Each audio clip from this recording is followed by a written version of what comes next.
Hey everybody, what's going on? Eric here with Switch Adapted Toys, and today I'm going to be showing you how to switch adapt the Fisher-Price Friendship Forest Light Up Campfire.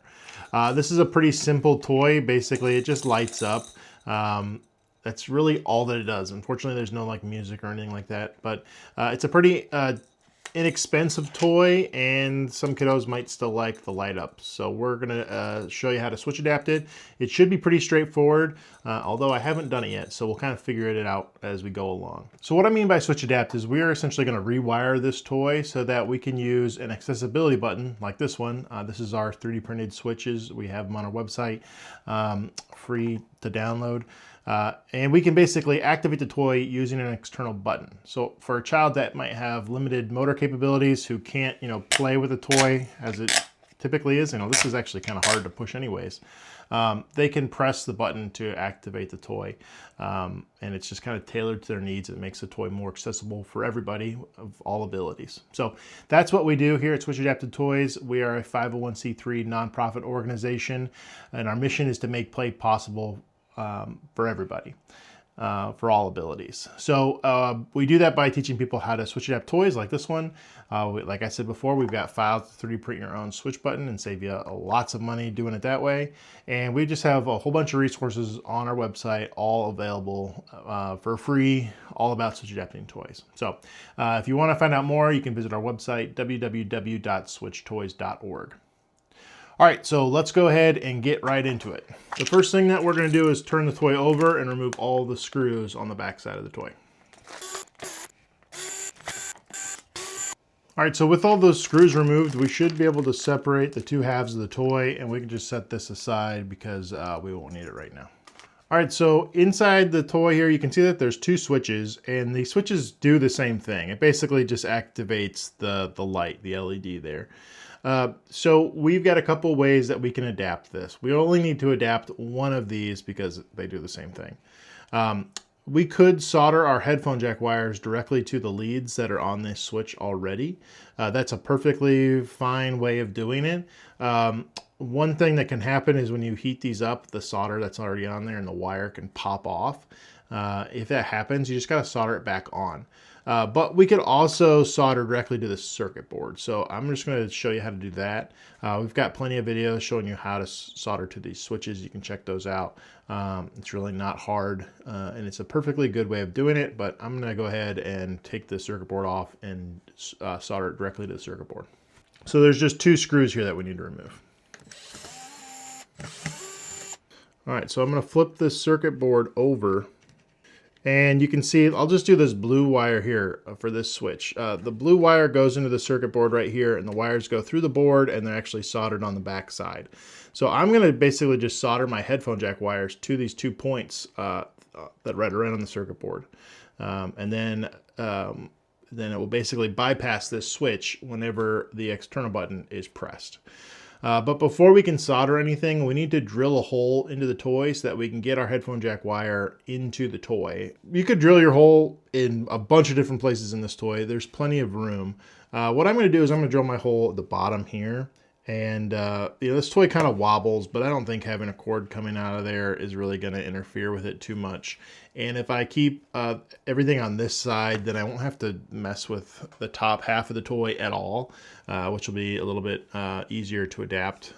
But you could do it anywhere. You could do it on the top here if you wanted the cord coming out the top or out the back, or you just want to make sure you're not going to be drilling into any like components that like the pillars where the screws go in, or just, you want to make sure you're just getting through the wall of the toy basically.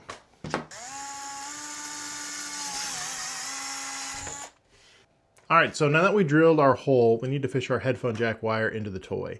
Now, a quick note about the headphone jack wires. We typically use mono headphone jack cables. They're mono because only will have 2 wires inside. Mono cables make things so much easier. Technically, you can use stereo, but it's worth finding mono. They're a little bit harder to find. If you're having trouble, we do sell them on our website. You can pick them up there, but I'm telling you, it's definitely worth finding mono. So we're just going to go ahead and fish our headphone jack wire through the hole that we drilled.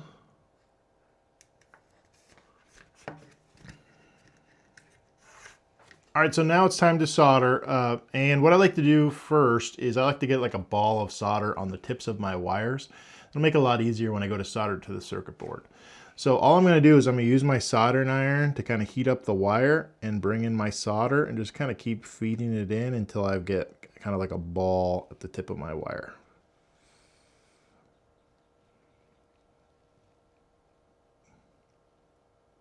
Just like that.